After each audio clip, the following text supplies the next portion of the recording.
ইফতার আবার তাড়াতাড়ি করা আরেকটা সুন্নাত। শিয়ারা এবং ইহুদিরা তাদের মধ্যে রোজা আছে, ফাস্টিং আছে। নবী করিম সাল্লাল্লাহু আলাইহি ওয়াসাল্লামের ওই হাদিস আবারও আমরা স্মরণ করি। তিনি বলেছেন, লা ইয়াজালুন নাসু বিখাইরিন মা আজ্জালুল ফুতুর ওয়া আখারুস সুহুর। এই মানুষ, এই উম্মত ততদিন কল্যাণের উপরে প্রতিষ্ঠিত থাকবে যতদিন তারা ইফতার তাড়াতাড়ি করবে আর সাহরি দেরিতে করবে। ইফতার তাড়াতাড়ি করা এর মানে হলো সূর্য ডুবছে আর দেরি করবেন না।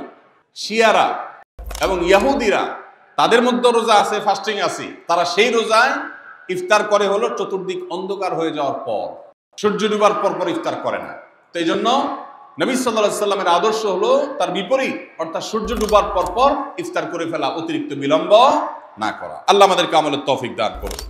ইফতারের দোয়া জানা আছে ভাই? কি দোয়া? আমরা একটা দোয়া কমন জানি বাংলাদেশে মানুষ, সেটা হলো আল্লাহুম্মা লাকা সুমতু আলা রিজকিকা আফতারতু।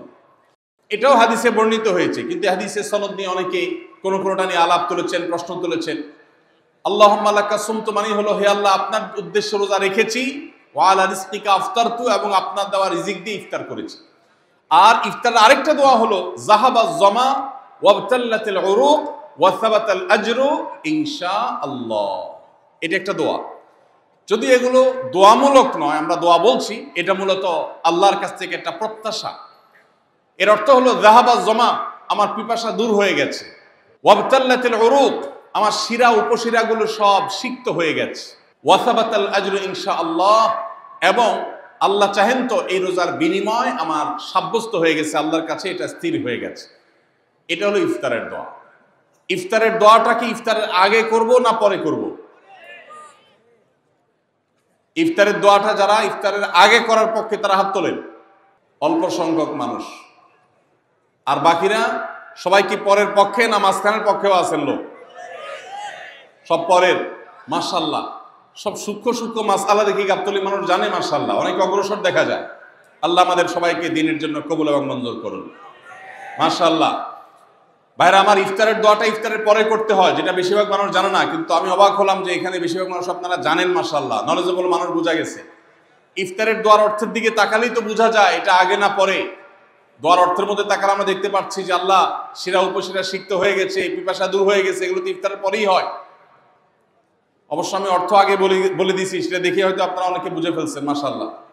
তো যাই হোক, ইফতারের শুরুতে বিসমিল্লাহ বলে ইফতার করব, আর শেষে এই দোয়া পড়বো। আল্লাহ আমাদেরকে আমলের তৌফিক দান করুন। রোজা রেখেছেন কিন্তু ইফতার করেন নাই, রোজা হয়ে যাবে কিন্তু সুন্নাত আদায় হবে না। এই জন্য ইফতার করা একটা সুন্নাত। আল্লাহ তাআলা আরহামুর রাহিমিন, এমন একটা মাস রমজান মাস, সারা বছর কিন্তু আমরা নাস্তা করি। সারা বছর যেটা নাস্তা করি রমজানে সে নাস্তাই করি। পার্থক্য হলো সারা বছর নাস্তা করি সকালে, রমজান নাস্তা করি সন্ধ্যায়।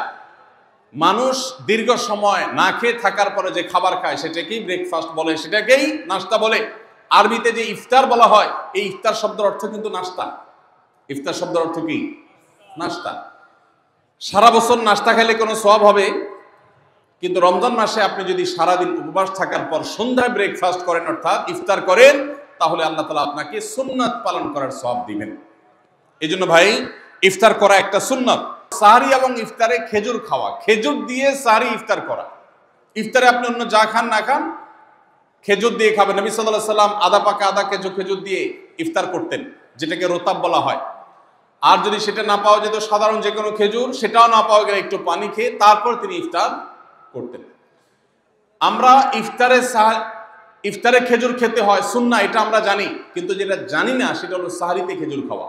ভোর রাতে সাহরিতে খেজুর খাওয়া সুন্নত, এটা আগে কে কে জানতেন? হাত তোলেন। আগে জানতেন, মাশাআল্লাহ, হাত নামান।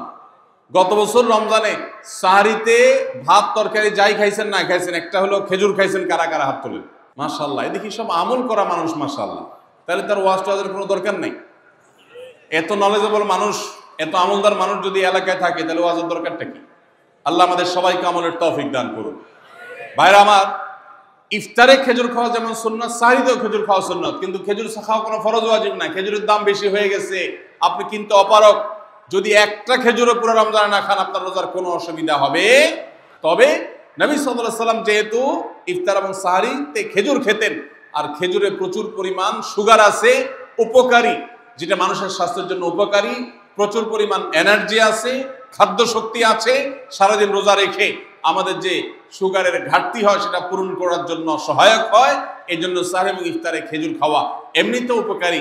আর নবী সাল্লাল্লাহু আলাইহি ওয়াসাল্লামের সুন্নাহ, তিনি বলেছেন নি'মা সাহুরুল মুমিনি আত-তামার, ইমানদারের সাহারির আইটেমের মধ্যে সবচেয়ে বেস্ট উত্তম হলো খেজুর।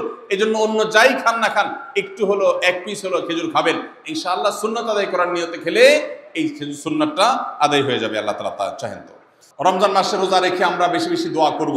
চলতে ফিরতে উঠতে বসতে দোয়া করতে পারেন। আমাদের মায়েরা অনেকে শুনছেন আমাকে, রমজান মাসে আপনি গৃহস্থলী কাজ করছেন, রান্নাবাড়া করছেন, ঘর ঝাড়ু দিচ্ছেন, আর মনে মনে আল্লাহর সাথে কথা বলেন। দোয়া মানে আল্লাহর সাথে কথোপকথন। আল্লাহ আপনি আমাকে মাফ করে দেন, আমার বাবাকে মাকে মাফ করে দেন, সন্তানগুলোকে হেদায়েত দান করেন, চোখের পানি ফেলেন। নিয়মতান্ত্রিক দোয়া, বসে বসে হাত তুলে দোয়া করবেন কেবলামুখী হয়ে।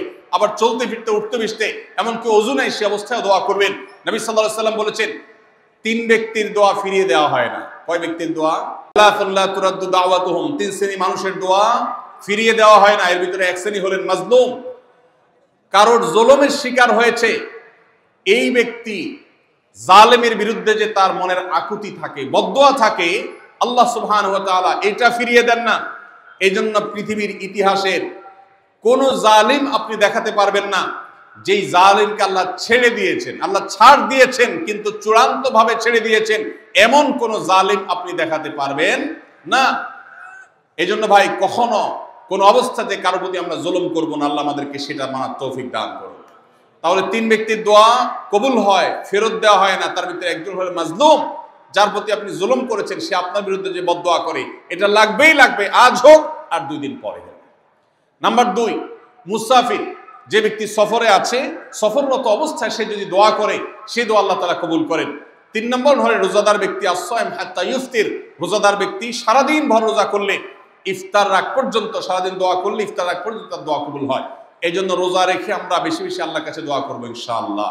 চলতে ফিরতে উঠতে বসতে মনে মনে আল্লাহর সাথে কথা বললেন, চাওয়া তাওয়াকে পেশ করলেন, বাস এটাই হলো দোয়া। আস-সুন্নাহ ফাউন্ডেশন, উম্মার স্বার্থে সুন্নাহর সাথে।